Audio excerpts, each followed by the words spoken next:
Thanks, Arjuna. So one way that we have a way to propose to Emory a way that they can start to rectify these inequalities. And I want to invite Roger up to speak a little bit more on that. So Roger? Whoa, Roger! Woo! Roger! All right! Hello. Hey! Hey, I'm just gonna talk if I can. Yeah, so I wanted to draw a little bit on the historical context of Emory University.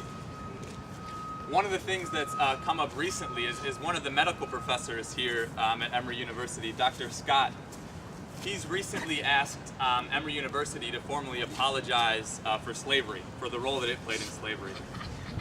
Because historically, Emory was basically built on slave labor.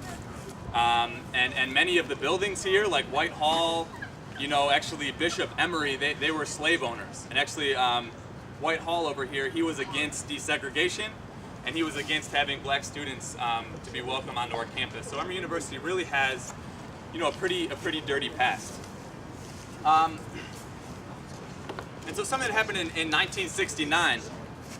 This was recently after Emory University was desegregated as a campus, and black students were allowed on this campus. And what happened was the Black Student Alliance here, in collaboration with another group, Students for a Democratic Society, they were raising some of these same issues that we're raising today. They had noticed that campus workers working over in Cox Hall, all of the hourly workers were black, while a lot of the managers were white.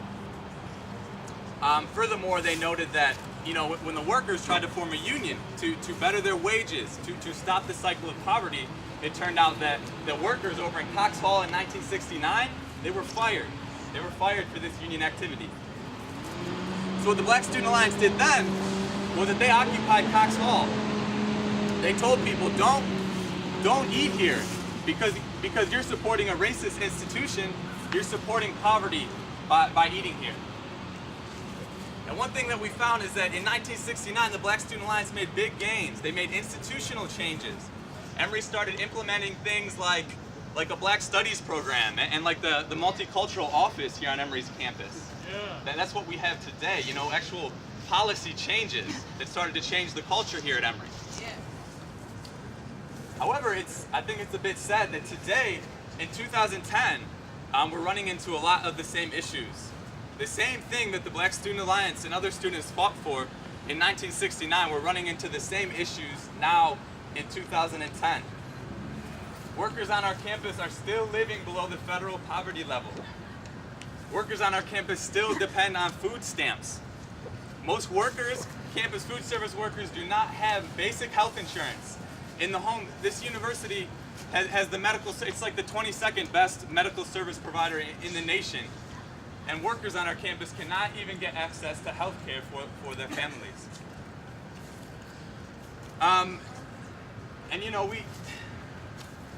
That does not promote inclusivity. I think in this university we've had good dialogue around this. We've talked abstractly about these notions of poverty and why it's bad. But really, to me, a university is more than just talking about things. It's our job.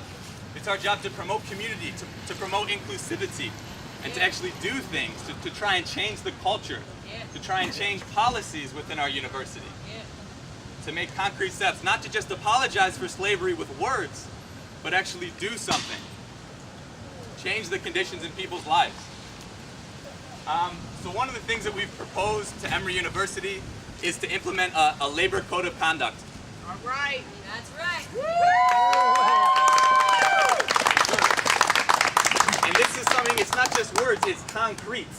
What it would do is guarantee that any contractor that came onto our campus, whether that be Sodexo, whether that be the bus drivers at First Transit, the security guards that watch our backs over in the parking deck, any contractor that Emory contracts out to has to treat its workers to a decent level of respect. So that includes a livable wage. All right.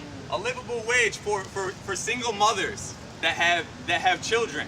That's right. A real livable wage. Access to health care.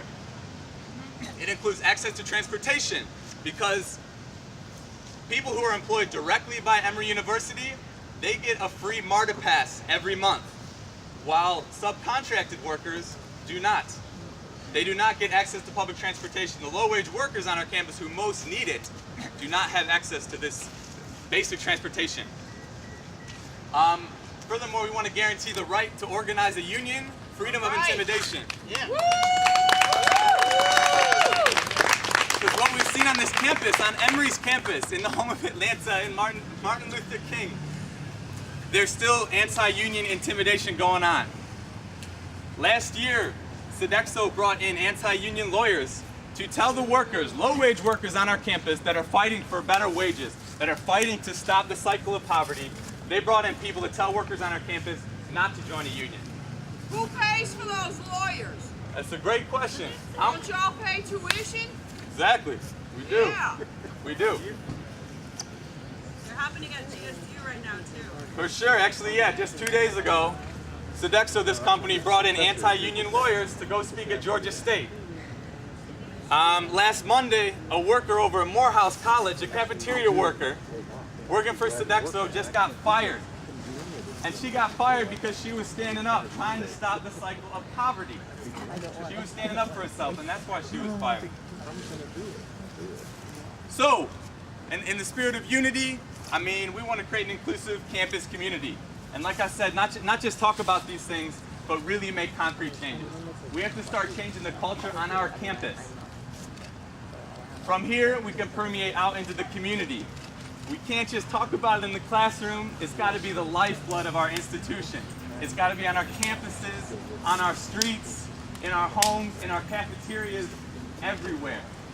So thank you all for coming out and being here and trying to create this energy, this change.